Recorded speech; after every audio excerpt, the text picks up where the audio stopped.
good, all good. Cool. Nice to finally get you on here, dude. Nice to finally just jam it out. I know, man. I'm really excited. Okay, well, 1 second before we go. Let's see. Okay. I'm still getting set up right here. How's that? Perfect, dude. Nice. We're live, as they say out here in the podcast world. We're live. Nice. Are you? Is it raining up in Sacramento right now? Not yet, but yet it was this morning. It was yesterday. It was kind of a crazy day. We had our trash can blew over overnight. Like there was just I woke up and it was just tree leaves and branches everywhere, and I was like, I was sleeping like a baby. I don't know what happened. So, That's how are you doing? we're doing great. We just got a flash flood warning down here in sunny San Diego. Oh So shit, yeah, that's always fun, right? I know. Yeah, we're doing well though. Yeah. So Yeah, dude. So I want to say just thanks for jumping on. I know you and I have been going back and forth on a few things for a while now. Different ideas, different communities. You've been, changing gears left and right with certain things, and I'm happy to finally get you on here, and so we could just kind of chat and just hear a little bit more about you and what you've been up to and what you're building, and kind of go from there. So thanks for coming on, man. yeah, thank you for having me. Really appreciate it, and always happy and excited to chat with you, man. Yeah, I appreciate that. So, tell me, I want to kind of start at the beginning. Tell me a little bit about your early days in the tech world and how you started, what got you in it, and then we can kind of go from there and talk about what you're working on now. And you're expecting also another baby and like so many things going on. So I want to hear all about it, dude.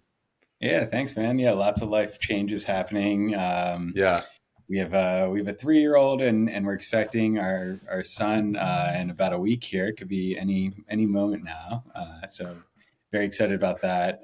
Yeah, my background, I think maybe my entrepreneurial background started when I was at UC Berkeley around 2007, 2008. I got really excited about trying to solve, a really big problem with a really simple solution. The problem was, global climate change and urban congestion and sort of all of these issues that come out of, us having a car-centric transportation model in the United States, and really thinking about, what is the simplest way to solve those big problems. And, the bicycle was really this obvious answer for me. And so, set out to solve that first in a really just like non-technical way. And so I wrote a grant out to the university, received like 10K to set up a bike share system on campus, and got a bunch of students involved in the process.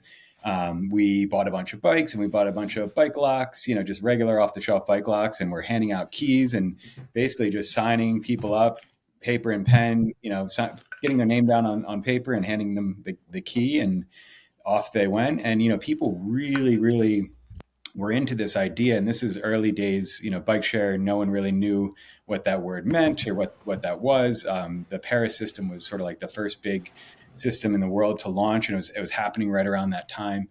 And I saw this really cool idea in this. In the following semester, we're like, okay, this is cool, but one, we need to figure out how to operationalize this. We need a space to do that, and two, we need to automate the unlocking process. We have to move away from paper and pen and figure that out. I found it. What was really cool is this really this like dirty space, this dirty stairwell on campus, right in the center of UC Berkeley, and it was this locked up space that no one had used, and it was just kind of gross. But I saw this diamond in the rough behind it, and I don't know how the university handed me a key to unlock this space and get access to it. And funny story too, like we started to clean the space out with all the kids all the students from the course, and as we're like washing the thing out, there's like water leaking down into the library below the space, and luckily the water didn't hit any of the books and stuff, and it's just this crazy situation. But we were able to build this beautiful bike shop on campus in this stairwell. And actually today it's still very active and running, and they put a ton of money into it and turned it into a legitimate bike shop on campus, which is cool. But on the automation side, found like some off the shelf locking system, and that was actually used for real estate, and sort of just like hacked it together. And after college, I realized like, hey, there's a business behind this thing, and so I made an LLC and started to sell that technology to other folks. Some folks called Zagster in Boston. I moved to Boston to be with them and start that that relationship in that company. And I was kind of like did that again, just like in a very hacky way, like didn't have any money, was like sleeping in they're going through Techstars, and I was like in the building, sleeping in the building and stuff, like just trying to get by. And at the end of that Techstars experience, they were like, hey, it's not going to work out for you to join the company, but we'll still buy the product. So I ended up selling them that product over the course of like, I don't know, 8 years. Turned out to be a pretty lucrative move. At that very moment, though, I also found these two guys, Ryan Respecki and Nick Foley in New York City. They had this vision to build a fully integrated product from the ground up. And, they were building the bike and the electronics and the web and mobile communications. And this is really around the time when the iPhone was just up and coming. And so I moved on a whim. Like they said, hey, we don't have any money to pay you. I was like, look, we're going to figure this out. We're going to try to raise some capital. And they basically got me a train ticket into the city as my sort of payment. And while we had this great idea, the concept, it was just a concept. Like the bike was, there is like one prototype.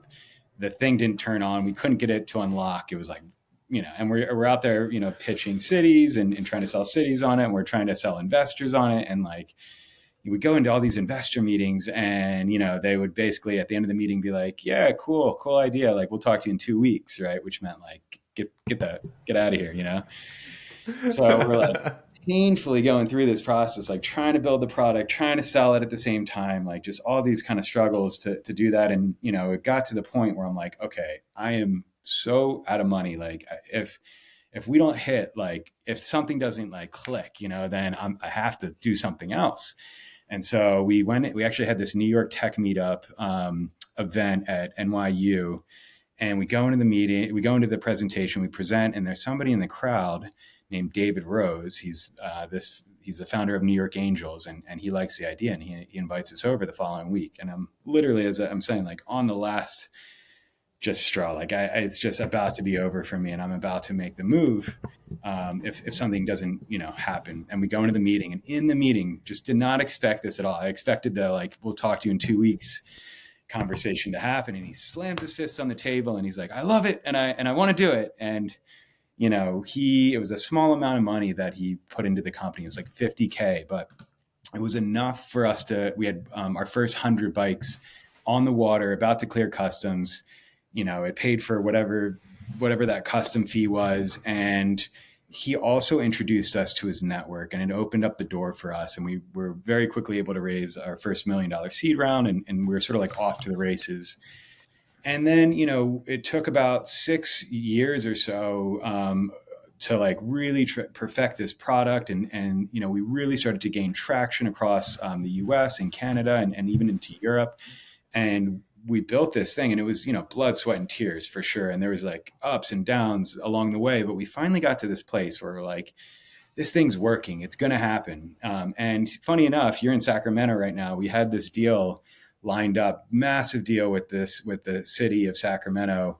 It was this sort of like, moment in the company's history where we won the deal. It's on the finish line, about to be signed. And like literally in that meeting where they're supposed to approve to like sign it, this other company, Lime Bike, comes out of left field. And Lime had a different procurement model. They, instead of like going to the city and writing an RFP and getting the city to fund the CapEx, they're like, we're just going to take these off the shelf bikes and drop them into your community. And they basically said to the city, why are you giving these guys millions of dollars? We'll give you a free bike share system. Oh, shit. Just like in that moment, like whole business model upended, all those years of like crafting the perfect bike, the perfect technology didn't matter at all, because these guys just had an off the shelf product that, took 2 seconds to deploy. Oh man. And so we immediately were like, I just remember this day, like I was looking out the window and the snow was falling. And I'm like, if we don't in this moment, like today, if we don't just completely reinvent this business, our business model, we needed to reinvent. The name was, the company was called Social Bicycles up to this point. We needed to reinvent the brand. So we changed the name to Hmm. Jump Bikes. And we had been working on the electrification of our bicycles over a 2 year period up into this point. And so there's like perfect sort of timing to this whole thing. We introduced the electric product like at that moment, and we changed the business model so that we were going to just give the bikes away to the city instead of trying to sell it to them. But the only way that model would work is if we could get like 5 or 6 rides a bike a day. And up until this point, we had only been able to get like 1 ride per bike per day for these regular bikes. And so it's kind of this bet like, hey man, if this electric thing works and people love it that much, then like this thing could really take off if we can hit these numbers. And so anyway, long story short, we have 100 bikes, 100 red bikes, and with this SFMTA, we're in San Francisco and we're about to like launch this product, and we deliver it, and it's like magic, and like this whole idea around like product market fit, like it was the epitome of product market fit, because people were literally like jumping up and down, like so excited to ride these things, so excited to get on them. And it made, the sort of feedback is like, it makes you feel superhuman. And that feeling, and that's like what I think product market fit really is. Like it was so obvious, and we were getting like upwards of like 10 rides per bike per day, so just absolutely Oh wow. crushing the business model. And at that moment in time, we had investors coming at us, like Sequoia wanted to invest, and Menlo had just put in 10 million for our Series A, and then Uber wanted to partner, and so we did this partnership with Uber, and then very quickly after that, they acquired the company in 2018. And so it's Wow. just this wild ride, so many ups and downs, and there's so many stories in there that I didn't, kind of go through, but like that was just this incredible experience that to go through that, and it was painful along the way, but just looking back at it, so much fun. Dude, that's And amazing. Did you have yeah, a co-founder? How big was the team? Tell me a little bit about that. Yeah, so Ryan Respecki was the CEO of that company, and then Nick Foley was Chief Product Officer. I was VP of Business Development, and the other, I would say, like the other core team members were Avra Vanderzee was like our Chief Legal Counsel, and she was like a COO as well. A few other folks in there that just really were Yeah. incredible. The core team was super strong, and just some of my closest friends. While when we were acquired, I think we're up at like 100 people total. That included like Oh ops wow. folks in each one of these cities. So fairly small at That's the end of the amazing. day. But and like when we were acquired by Uber, it was like 50,000 person company. So like massive shift from like 100 person company to Yeah. this giant organization. That's crazy. And how much when that whole process went through, like, did you guys still own a majority of it, or did a lot of it go to investors because you got so much money invested into the company? Yeah, I mean, there was definitely, we had only up until that point, the Series A round was like our last round, and so there was still like, people I think did well, Yeah. and I think it was tricky because that like 6 year period from that first million raise to the Hmm. like 10 million A round, there was a lot of like, it was like seed plus plus, and it was investors kind of like continuing to fund the dream. And so, yeah, I think the investors definitely certainly made out well, but Right. that was always the trickiest part of like a hardware startup, is trying to fund it. Yeah, yeah, I believe it. I believe it. How did that trajectory of that journey, because that was obviously a very long period of time you invested, like what came after that, and how did that kind of change your, perspective on like business and what you did after that? Like what kind of evolved from that point? Because that's obviously for somebody to start off with just an idea in college and try to do very small things with like 10 bikes, and then going over and getting crushed by Lyme, and then all of a sudden kind of finding again, like you said, product market fit, and doing it in San Francisco. So all these events obviously were just like you said, a roller coaster. You were running out of money. Like, what ended up happening kind of after that? What drove the next phase of that? Yeah, definitely. I mean, I think after, I spent like a year and a half at Uber as well, and I realized pretty quickly that the sort of like big company, big company culture and organization really wasn't for me. Like what I love to do, and I kind of figured this out in that process, was like I love early stage companies. I love that, like trying to figure out how to like bring something from like zero to one, like hacking it, figuring out that go to market strategy in those like early days were the most fun for me. And so post Uber, I spent some time at a small transportation tech company called Swiftly, public transit tech company called Swiftly. I started a company with Nick Foley again, who again was a chief product officer at Jump, and he built a incredible 3D printing robot that prints these beautiful spaces, live and work spaces. And then most recently, prior to founding Ascend, I was at Replo, a landing page builder for Shopify. And when I met them, they had 5 customers. But what I look for in sort of all of those things, and especially with in the most recent journey with Replo, was they had these 5 customers, but just hopping on calls with them and listening to what they had to say, they were ecstatic about it. And just to have that sort of excitement and to try to find that sort of like that glimmer of like product market fit is like what I was looking for. And we found that, and we were able to scale that company very, very quickly over the year that I was there. So that's, I think my learning was, that's what these early stage companies was what I was really into. And that's the Mm-hmm. reason I founded Ascend Labs, was really to help out those early stage companies looking to bring their product to market and figure out their go to market strategy. I love that. I love that. You and I think every time we've talked, I think we both have that same passion. I know myself too. It's like the building process of taking an idea, getting it to, a 0.05 version, getting it to version 1, getting a version 2, like that building process and getting it off the ground, which is, in my opinion, is the hardest part, right? Because you're now just trying to find the individual customers, people that are willing to pay for the product, that are willing to support you. How do you shape that product to make it better, and all these other things? There's a lot that goes to that, and I can definitely vouch for even just my short period of time of jumping into the Slack channel at Replo, and all of the stuff that you were doing, and how quickly the community grew and the product, and it expanded, and all of a sudden I started seeing it. And I think that a lot of that has to do with the environment that was built around that community and what you were able to bring. I mean, you were starting a podcast, you were doing a bunch of like webinars, you were doing, you're just bringing everybody together as much as possible. And so props to you on that, because I know that's not easy to do, and you can burn out pretty quickly doing that. But I think that goes to just show that if you find that thing that you can feel other people's passion and you can find your passion in it, then you could put your energy in it, and makes it a lot more fun than it feels like work, or whatever that is.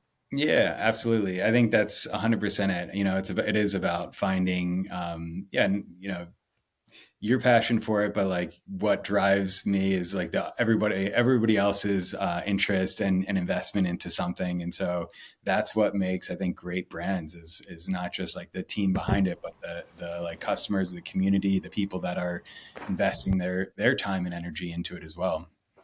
Yeah, exactly, exactly. So tell me, I'm going to take a step back into like a little bit more family life right now. What did that look like through that journey, or I'm guessing you didn't have a kid at that time either, right? You were just kind of on your own a little bit, or how did that work out?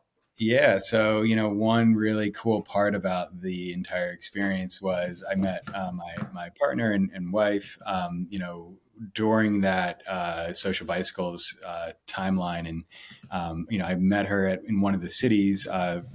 Hamilton is the name of the city in Canada. It's just south of Toronto, and we met there while I was setting up one of the systems. My job, on the business development side, was to go to all of these cities around the world and travel around the world to see, to meet with these governments and then pitch them the idea on bike share. And so what was really great was we traveled together, and her and I, we went around the world together and got to go to some amazing places. And this is before we were married. And it sounds incredible and stuff, and it was, but like it wasn't as like glamorous as you might expect it to be. Like, we were early days, I told you, like bootstrapping the whole thing, and so like we were in, Yeah. you know, the weirdest Airbnbs places and like budget hotels. And Weirdest is putting it kindly. Weirdest I is was putting trying it to keep kindly. it, yeah, I was trying to keep it PG. It was pretty interesting. I mean, obviously the cities that we went to and explored, and the cultures and Yeah. everything that came out of that was just absolutely amazing and incredible stories. But yeah, it was tough living on the road and having just like a dirty bag of clothes and like trying to look, fancy for governments and stuff while your Yeah. suits Roughing like, it. yeah, totally. So I love it. I yeah. love it, man. That's really awesome. That's really awesome.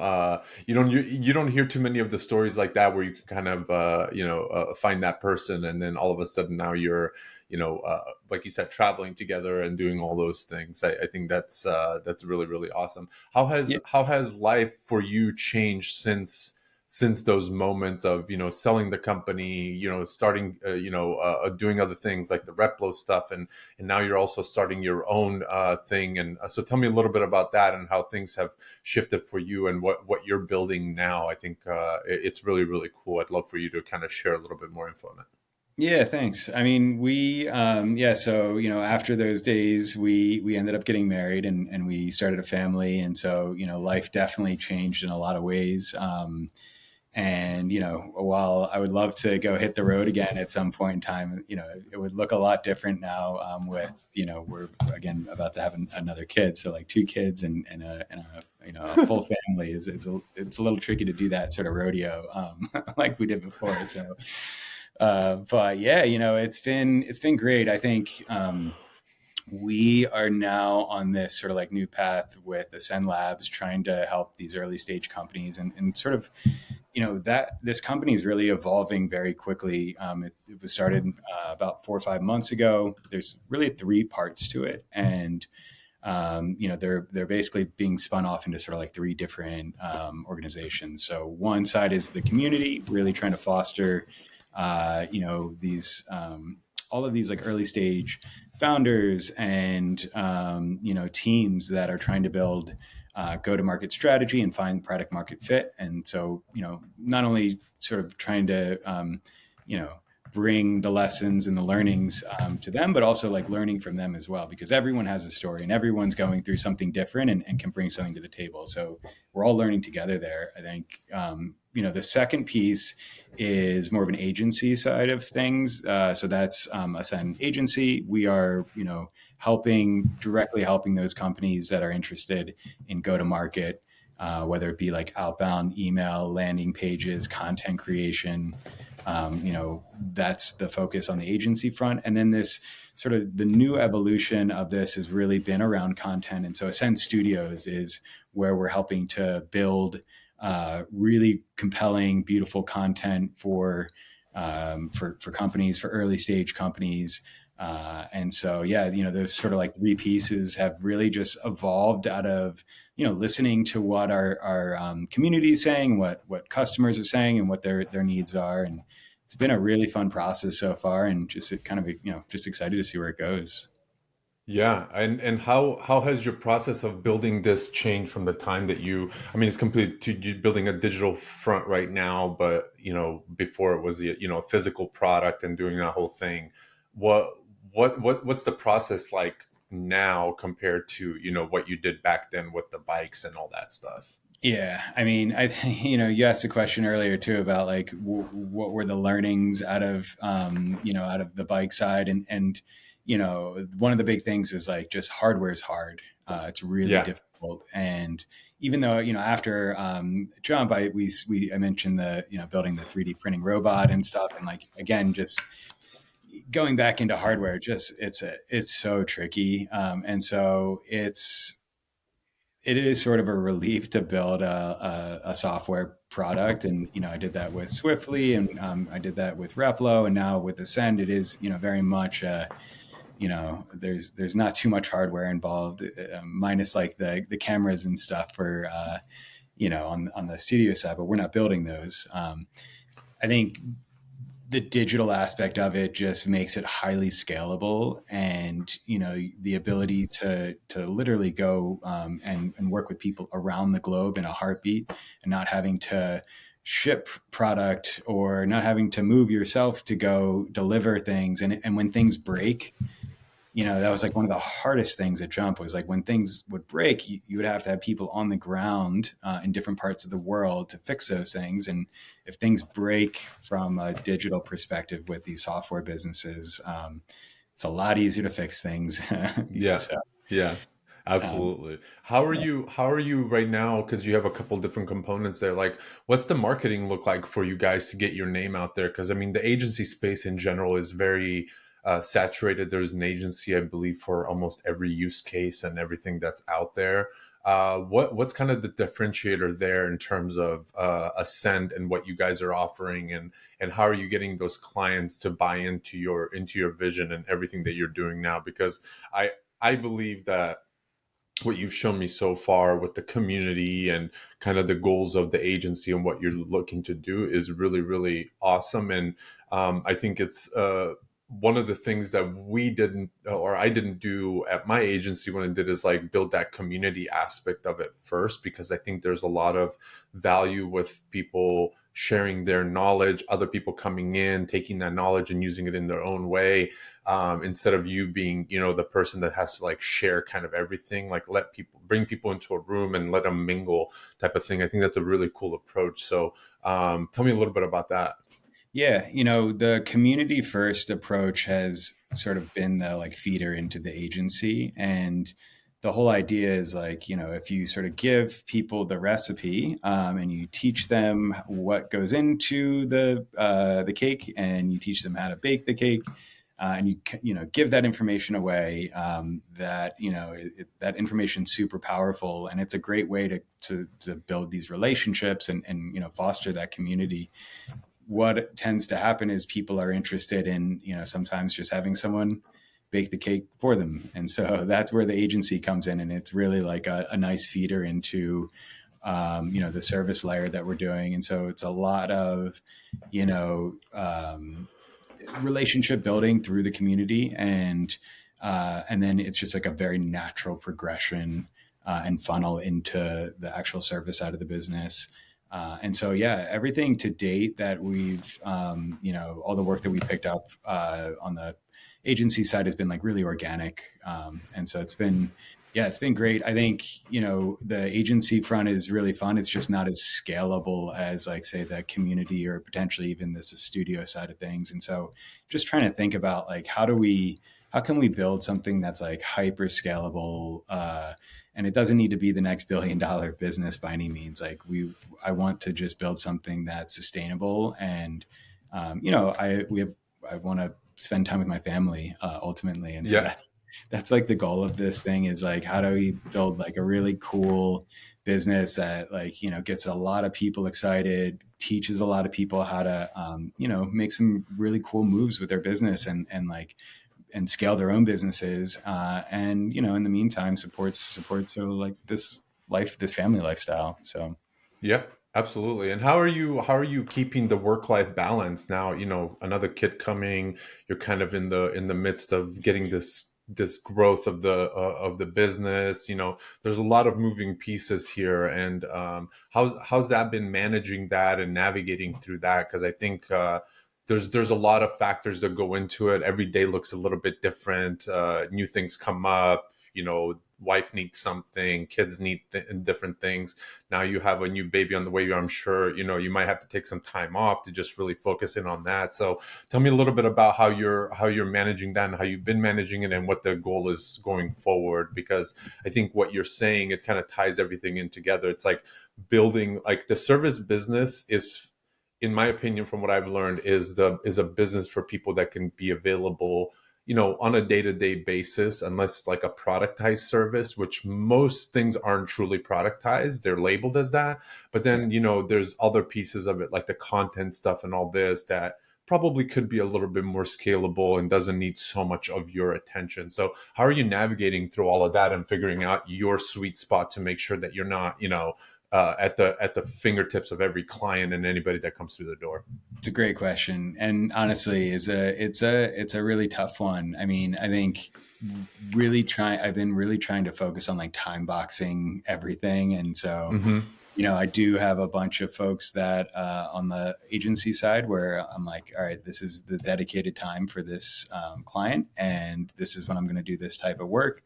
I think a big part of it is like trying to create process around, like as you mentioned, like the content side, or even with some of these agencies, like a lot of the tools that we're using are, automated tools. And so like, while the upfront setup is like pretty intensive, once you get Mm-hmm. through that phase, it's like these things can scale and they're automated. And so that's like a big part of it. I think one of the big challenges is like figuring out when to bring on additional help and support. And I've done some of that already, but I think that's like one of the things that I'm focused on right now, especially as we're going into this like new phase from like our on the family perspective. I think it's important to be able to build something to a point where you're like, okay, I have a process down. We're gonna like write it down. We're gonna create SOPs around this thing, and then to find the right people is like the key.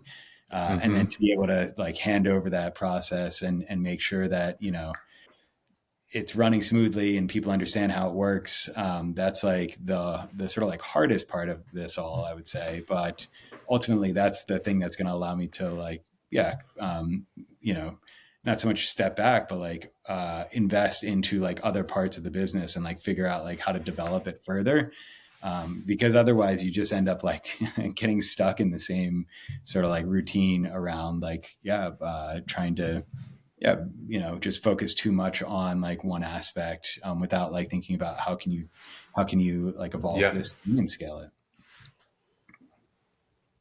Yeah, exactly. And I think that was one of the things I think you and I talked about too, is just the perspective of like running an agency business and understanding from the beginning. Like, now, if I'm starting another agency, I know from the beginning that I need to detach myself from the day to day as much as possible, other than the things that I actually want to do, because it's very easy for you to be the point of contact for client A, client B, client C. All of a sudden, you look at down the list, and now the Mhm. clients have to go through a transition of working with somebody else. And then they were like, oh, well, we like the way we work with Justin, and he's the founder of this, and we just felt this different connection. It's like there's a lot of psychological things that happen in that process. And one of the biggest things that I believe I made a mistake on in the beginning, that I just didn't know until later on, was, I got really close with like my clients and how I was dealing with them, and the attention I was giving them. And that ended up kind of hurting me on the long run, because now every time I wanted to hand something off, and if something didn't go right, they would email me and be like, hey, when we worked with you, this wasn't the case. Why is it now? It's like, shit, like it's hard to, it's hard to pull back on certain things when somebody gets accustomed to a certain type of service or whatever that might be. And I think that was a very big learning curve for me. So props to you for, taking that time in the beginning to kind of really work out the kinks and make sure that you're not the center of attention, because I think at that point it can really be a detriment to your, to your day to day, and also the freedom that you're looking to get from, hey, listen, a lot of this stuff can run without me. Let's have it there, and if I need to step in, I'll step in, not the other way around, where it's like, oh, can like, you almost have to ask, you know your team to like step away and be like, it's like, now you have just another job in your own business type of thing. So Okay. but so there's got to be a good balance. And I think as as the days go on, just like optimizing that process. But you said something about like automating and all that. Tell me how AI has played a role in all of this. How have you been able to utilize? I mean, you have a background in tech and all this. Like, what's AI doing for you in terms of your business, in terms of getting things up and running, and how are you guys utilizing that? Yeah, great question. I mean, I think it's really enabled like this thing to scale in ways that it wouldn't have been able to just like a year ago. And so you know, I think like from a content perspective, it's just incredible. So leveraging, building sort of custom GPTs for each one of the clients, and really trying to inform those GPTs on like, here's the information you need to know, and the language and the style and the tone. Makes it so easy to then go back into those things when you want to like spin up new content, whether that be like emails or like landing page content or content that Mm-hmm. is on social, to have that sort of like digital brain like ready to go at any Mm-hmm. moment, and for it to just have that output is really incredible. It's certainly not it's not like a be all end all. Like it just is like a really great starting point in a lot of ways, and enables you to just be so much more, so much faster, and in sort of like building the content and like originating those sort of like base points to like riff Mm-hmm. on, which has been great. And then, yeah, I mean, I see so many tools evolving. Like every single week, there's a new AI tool, and so I'm like constantly diving into them. Like one of the things that I'm looking for right now and been playing around with is like how can I scale sort of like video content, especially like on the educational front, where like maybe I don't need to sit down every single lesson and like record each lesson. Like, is there something out there? And there's a few tools that I've been testing, trying to figure out like, can I record sort of like a AI generated avatar, and like they're not quite there yet. They still don't seem quite real. Like I showed my wife one the other day. She's like, "That's scary. That doesn't really look." I'm like, yeah, you're right. Like, and it will. I don't know if we're ever going to be able to capture the like true essence of people, but like, for something that's like an educational based video, if you can get like 98% of the way there, like that's cool. I'm okay with Yeah. that. Um, so yeah, trying to find like the right tools, and same thing with like, I see a lot of the like generative stuff around like building artwork and building beautiful like digital illustration and stuff. Like they're getting there. They're not 100%, but I'm leveraging that in every way possible. Just at, even if it's not perfect, sometimes you just kind of have to like put things out there, and use those things as placeholders until like the right tools and the right things come along, to then you can just like sub them in. So Yeah. yeah, it's Yeah. really helpful. Yeah, absolutely. Yeah, the AI side of things is just this and ever evolving.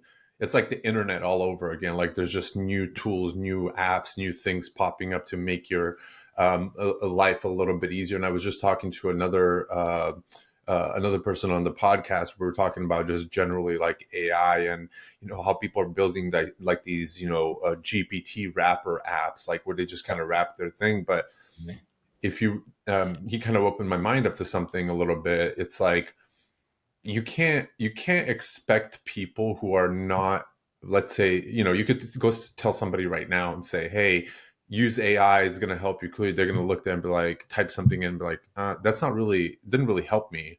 Right. But I feel like when there's this focus, like almost this like subset of AI to say, simply, we focus on giving you the best essay. Like, give us a topic and give us a reason, and we will create the best possible essay for you, or best possible newsletter, or whatever that might be. And you kind of focus it on one area of the content rather than just like, give me all of the things. There's a lot of value to that, to allow people to kind of absorb that in small pieces, rather than this like vague abstract thing where it's just like AI does everything for you when you do X, Y, and Z. And it's like, okay, most people are not going to understand that. It's like the same thing that happened when Bitcoin and these things came about. It's just like people can't wrap their head around, like, how is this doing it, what is it going to do for me, why does it make my life easier, why, like, you have to give people small bits of information and test cases and usage in that area in order to really like get them to solve their problems that they're having, and then they can say, oh, okay, this is now really helping me with what I need, whether it's a resume, whether it's this, whether it's that. So I think there's just a lot of stuff floating around, just like social media, where it's like, oh, somebody's making $10,000-15,000 a month just selling a GPT wrap. But it's like, there's a reason for that, because some people are not going to be able to just open up chat GPT and start typing away and getting what they need out of it. And I think that's a really interesting way of going about it. Absolutely. I mean, yeah. So one of the courses that we teach in Ascend is around how to build a custom GPT. And to your point, like it's really tough to just go into like the sort of like base version of ChatGPT and say like, help me with this newsletter, because it doesn't really have enough context, and it's Yep. going to sort of give you this really like broad-based approach to like writing that newsletter. And so you need to fine tune these things. And in order to fine tune them, the best way that I found so far, and it's still not 100%, but like it does work really well if you build a custom GPT, which isn't, it sounds like it's a big process, but it's a pretty Yeah. straightforward thing to do. It's actually kind And of fun, if I'm being very honest about it. yeah, and it walks you through like the steps. Like it's really not that hard. And, it's about like, and I'll, I mentioned I do this for like different clients. I'm not, I don't build typically like one GPT for the client and try to get it to do like everything, like write their emails, write their landing pages, write their newsletter, right, et cetera. Like I'll build a chat GPT, custom GPT for specifically for like company A's emails. And that will be the email assistant writing tool for that specific company, because it's like a very specific thing that we're going to do. Just like you wouldn't, it's tough to find like the unicorn, like generalist worker, or like, someone that you're going to hire. You want to find these people that like are specialized in a particular area. And like, if you think about it in that way, that's basically what you're doing. You're going to build something that's very hyper specific and focused on and then prompt it to do that thing, and even before you prompt it, you want to train it to do that thing by feeding it materials that you might have already written, or have to show how what the style and tone is, and what the language that you're using is. Absolutely, absolutely. Take me a little bit through your kind of daily routine right now with like building these businesses. What does your kind of overall day look like? I mean, incorporating all of the family stuff, I'm sure you have to do, and now you're growing a team. And remind me again, how big is your current team of, like, whether it's contractors or employees and all that? Yeah, it's still like a pretty tight knit group. It's like 5 people total. Cool. And so yeah, that's like folks that are helping with like some of the content production, like Hmm. on the sort of like email or like landing page side. So just like assistance from those folks. I think I mentioned like time boxing, and so like it's typically in the mornings it's like focused on building the like ascend side out, and really like dialing that stuff out, and then a good part of the day does come down to sort of like helping figure out the tasks at hand for all the different companies that we're working with right now on the agency side. And we're also building this like studio side as well. I mean, all of these things are really sort of like in the process of being developed, and so really just trying to break those up each day into like time boxes, because otherwise you kind of like spend too much time on like one task, and the day gets away from you pretty quickly. What's great is, just been working from home, and obviously like the pandemic, I think a lot of people, their lives have changed just being able to stay at home and not having to like leave the house and go to the office. So just like carving out that space in the house, and building like this little like recording space, which has been awesome, and really trying to develop that, and just finding that I think it's like finding the time and the space to like get your head around these things, breaking down the tasks, and like having that checklist up and just saying, today here are the like here are the top 3 things that I absolutely have to like hit off my list. And if you do, then like, it does allow you to sort of like free your time up so that you have space to like go be creative and go do those, that ideation and think about like, how do you further develop this thing? That's kind of like what it looks like.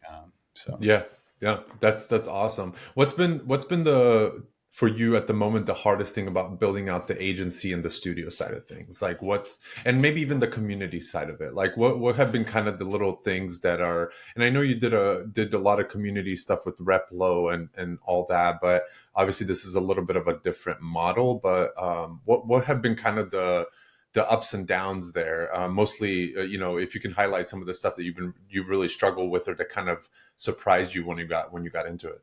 yeah, I mean, a lot of it is, especially like with the studio thing, we're just kind of like hearing from folks like, oh, this is what we need. Like we're investing in content this year. We're investing in education this year. And so it's like, okay, there's a need there. Like, how do we shape a product or service offering around that?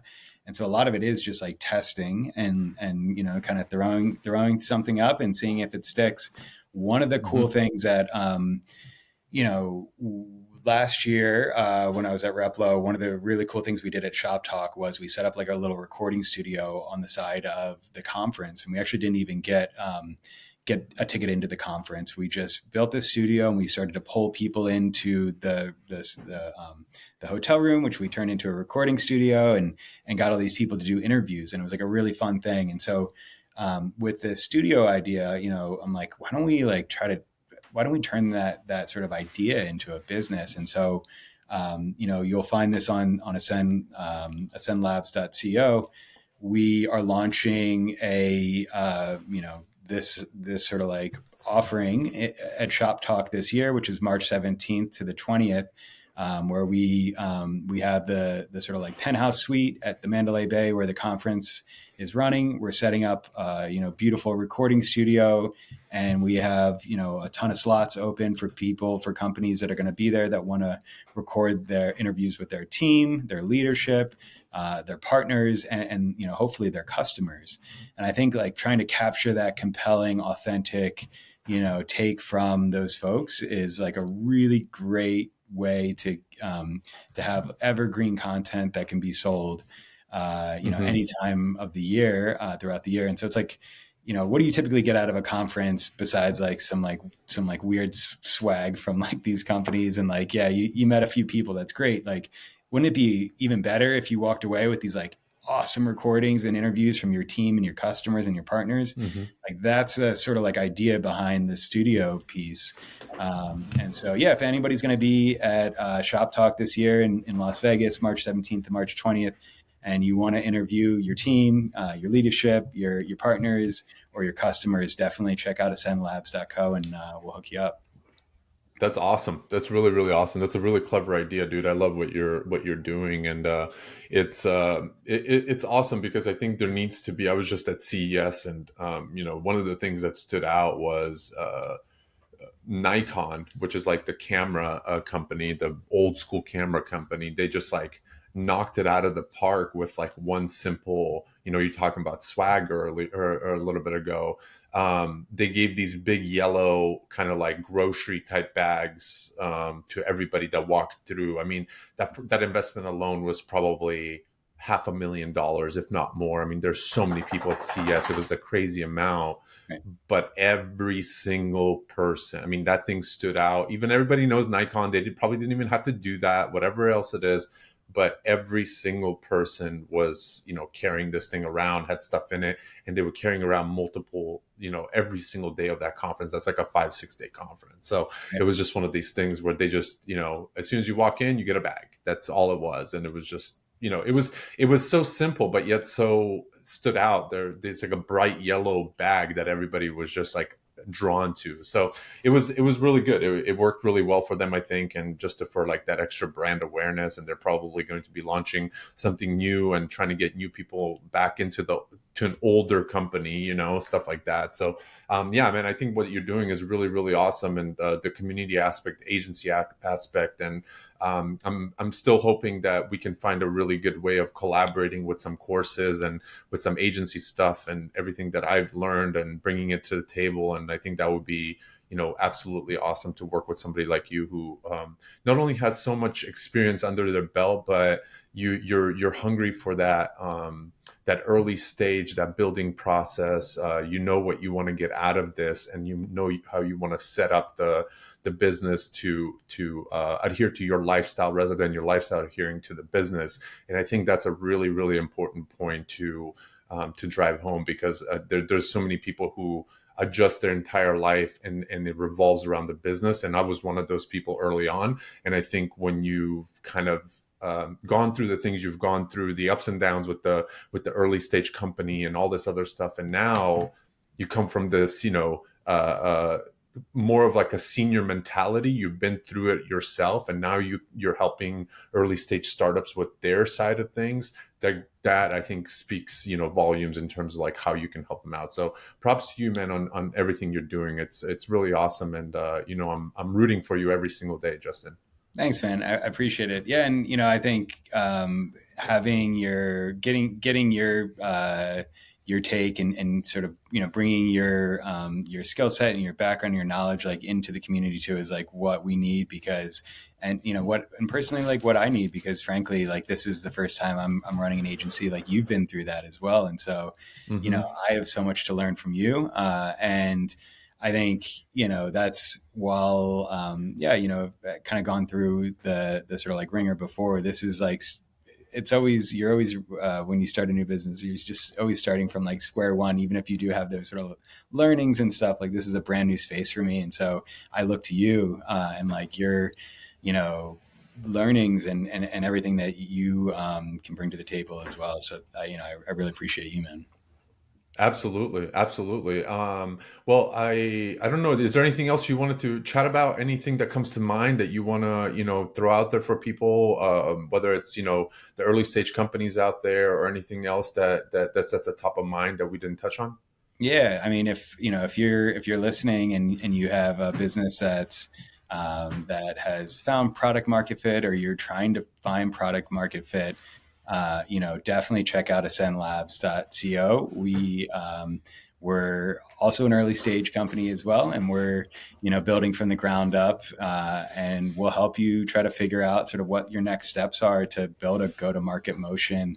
It's challenging, and some days you can feel like really down, and some days you kind of see that glimmer of hope that keeps you going, and the community is really there to help really sort of stabilize that, and provide feedback and insight, and that's what we're trying to build, and would love for you all to come in and share your learnings, and we want to learn from you as well. So yeah, again, check out ascendlabs.co, and Z, appreciate it, my friend. Always great to chat.